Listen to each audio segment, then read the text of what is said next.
through the mystic eye, eminent personalities from various walks of life in conversation with Sadhguru. This week's episode features Virender Sehwag, one of Indian cricket's most scintillating batsmen. He holds the record for the highest individual score in one-day internationals and the fastest triple century in Test cricket. Fondly referred to in the media as the Nawab of Nazafgarh.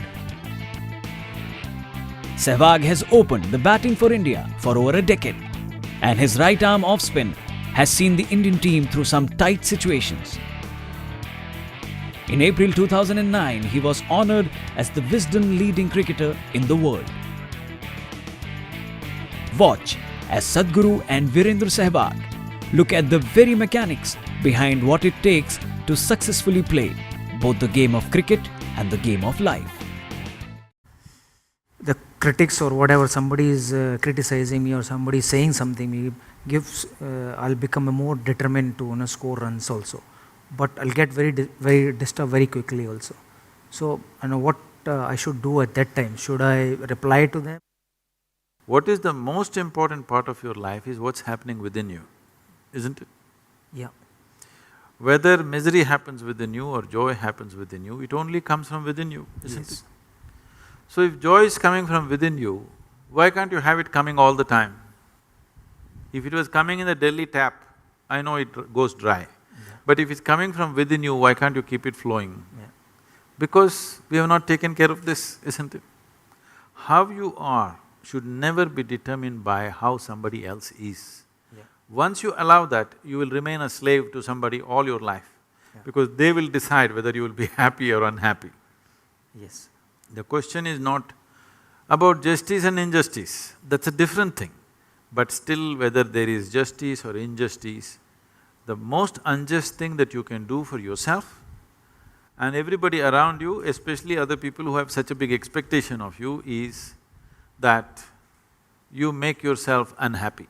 Because unhappy means unpleasantness. Unpleasantness means inefficiency of life. Inefficiency of life means you will get out. In your profession, True. inefficiency of life means you will get out in somebody else's profession. He will shoot a bad picture of me, somebody else will do something else. But in your life, inefficiency means you're back in the pavilion. So, in your life it's much more stark compared to other people's lives, because other people can explain. Other people can explain their inefficiency. You cannot explain your inefficiency, we see it and that's all. And there are so many expectations from people, from family, from friends, that every time I walk on the field I have to score runs, and they want to see me on the field to score, hundreds. So it's difficult to perform at every time, but the expectation is there when I got out. So my son says, Papa, why are you getting out every time? Why not you scoring 100 every time? So, I can understand he's conscious, he's a child, he doesn't know anything, but still he's expecting from his father that whenever he goes to the field he can score runs, at least 50 or 100. So that expectation is so much… You have more hundreds than fifties. Yes. You're one of the few who has more hundreds than fifties. Yes. When I got 21 centuries, I got 20 50s and 21 centuries. And then later on I score more 50s than the hundreds. See, once you enter the field, once you go there and stand, you should not be anybody's husband, anybody's father, anybody's son, not even an Indian. You must just be a batsman. You got a bat and the ball coming, your business is just to hit the ball as it deserves. If you stand there as an Indian, 1 billion people will stand on your head. It's too much heavy weight to carry. If you stand there as a father, your children will sit on your shoulders. Very difficult to play the game with 2 children sitting on your shoulders. You must leave all of them outside. When you go there, you're just a batsman, and that's all your job is. You must exclude all these things. But it's very difficult for me to, For that leave that thought behind. For that also there are methods. See, right now, I am constantly involved with people day in and day out, 20 hours a day, I'm on and on and on with people 7 days of the week. Yeah. But if I close my eyes, the world stops for me, finished it is. The world doesn't even exist for me if I close my eyes. You must bring at least a little bit of this essence into your life, that there is… See, you were born alone? No. Or were you born with 1 billion people? Yeah, born alone. Alone. Yeah. When you die, you'll die alone. Yeah. Right now, within this body, you live alone. Yeah. You may do many other things. Yeah. All these other things come in between and go in between, okay? Yeah. One way or the other. This being, this piece of life is a complete piece of life as Creator has made. This doesn't become complete by making additions to it. It's incomplete human beings who invented those things. This is a complete piece of life. So, bringing this into your life, there are methods to do this. Yeah. That every day if you simply close your eyes and sit for a few minutes, you must be able to shut off everything. Yeah. If this happens in your daily life, when you go and stand there, it's just a business between you and the ball, that's all. And that's all it should be. Yeah. This business does not involve your family, does not involve India, does not involve anything. It just involves the laws of physics, the ball, the bat and you, that's all. Really appreciate. I want to ask a question that when I'm playing, there is a couple of negative thoughts comes in my mind that, when the bowler is running and he's ready to deliver the ball, suddenly the thought comes, hit the ball.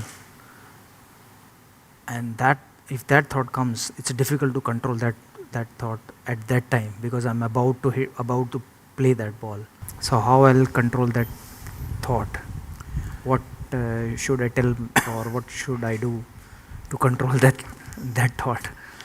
Hit the ball is not a bad thought. Yeah, it's not bad thought, but still, I can't hit every ball.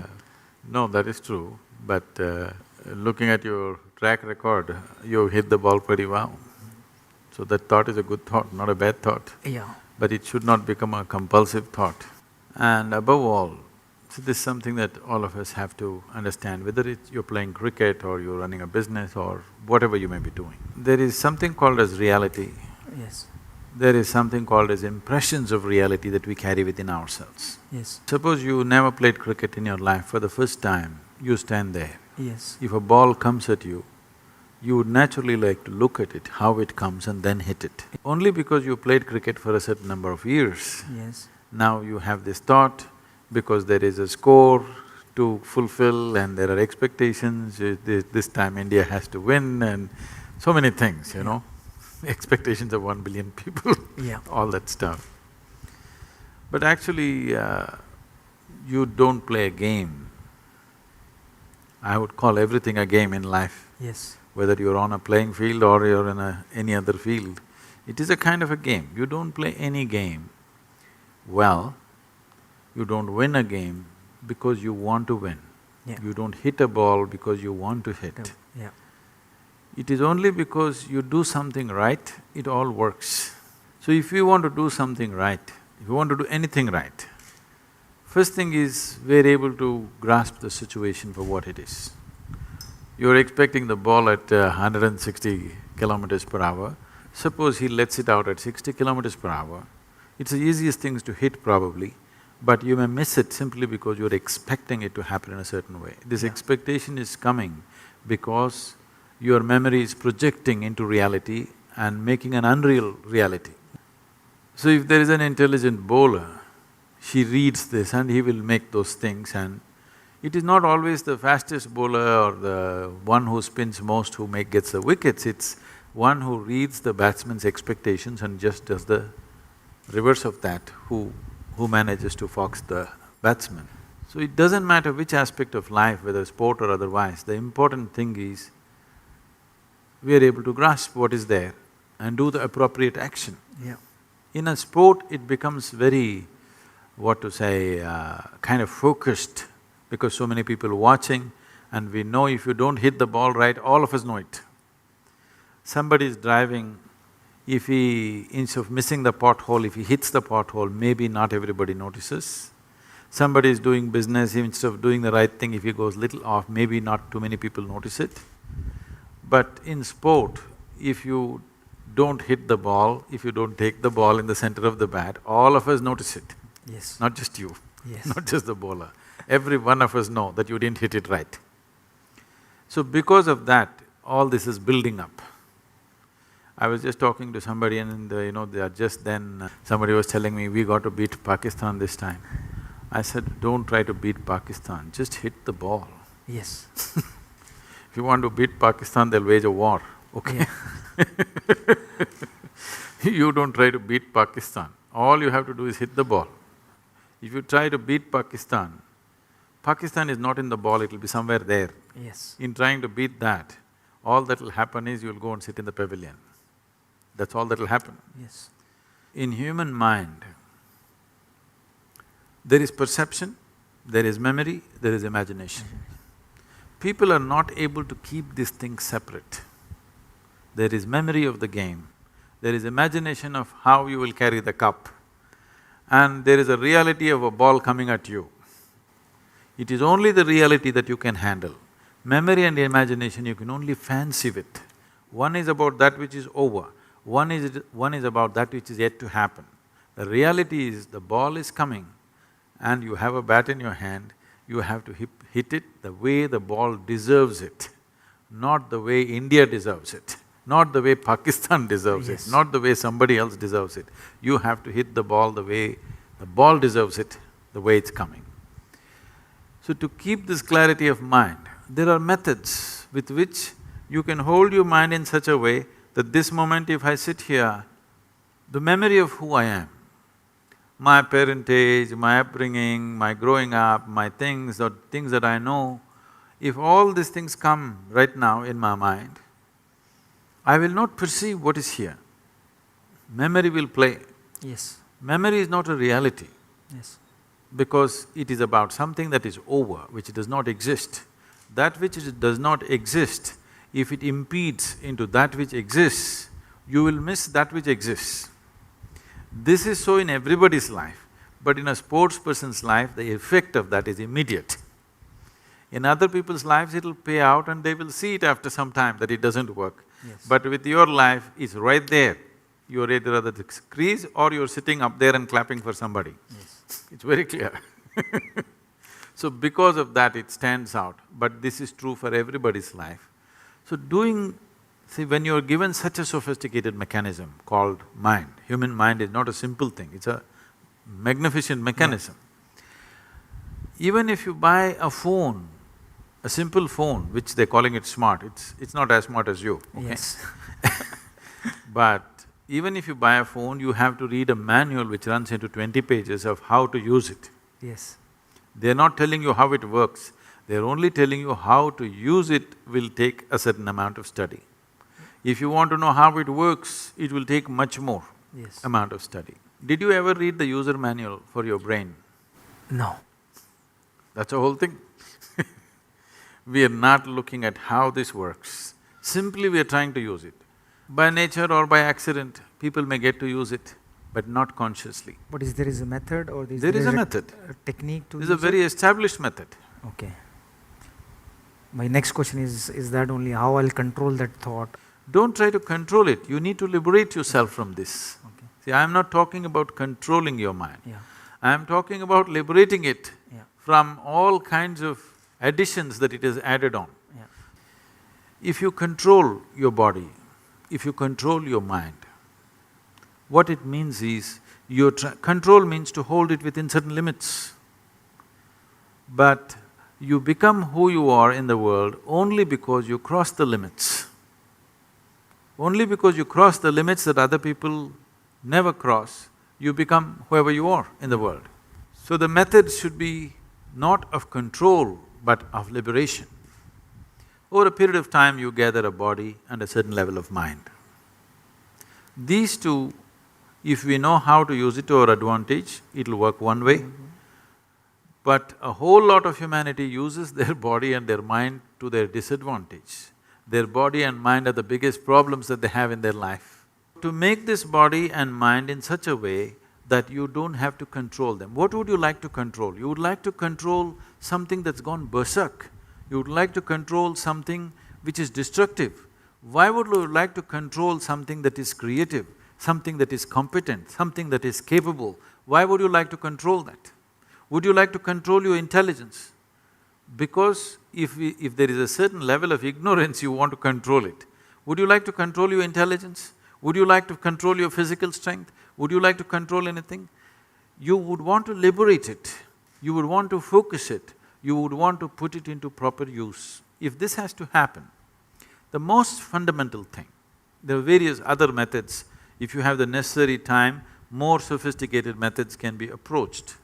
Necessary time does not mean you have to spend 12 hours a day or something. If you spend 20 to 30 minutes a day, you can do miraculous things for yourself. Because you know how to play the game, you know how to do all that it takes is little more clarity at that moment, and the body and mind responds with much more ease rather than tension and fear and anxiety, it responds with ease. There is substantial scientific and medical information today to clearly say, only when you are at ease, your body and mind functions at its best. We have given it to the cricket team also, I don't know if it reached you. This is called as Isha Kriya. This is a simple process. The important thing is to make a distinction between what is you and what is not you. When I say what is you and what is not you, whatever you associate yourself with, after some time you start experiencing it as myself, because somewhere in your mind you identify with it. Starting from the most fundamental thing, it goes into various things, which causes enormous amount of disturbance and misery. But the most basic thing which breeds this is your own body and your mind. When we say your mind is largely the thought process and emotions that go on there. This thought process and emotion mainly happens the way it happens because of the type of memory that you have gathered there. Obviously, you gathered memory over a period of time, isn't it? The body, the physical body, from the time when you were born and how you are today, you gathered this over a period of time. Anything that you can gather can be yours, but can never ever be you, isn't it? So to create a distinction between what is you and what is not you, if this distinction arises, which is what Isha Kriya does, if you bring this distinction into your life, you will see suddenly your ability to use your body and your mind is phenomenally enhanced, many fold. The same body and same mind, simply because you're not tangled up with it, you can use it so much better, simply because there is a little bit of space between you and your body and you and your mind. This is guaranteed from me. Okay, thank you.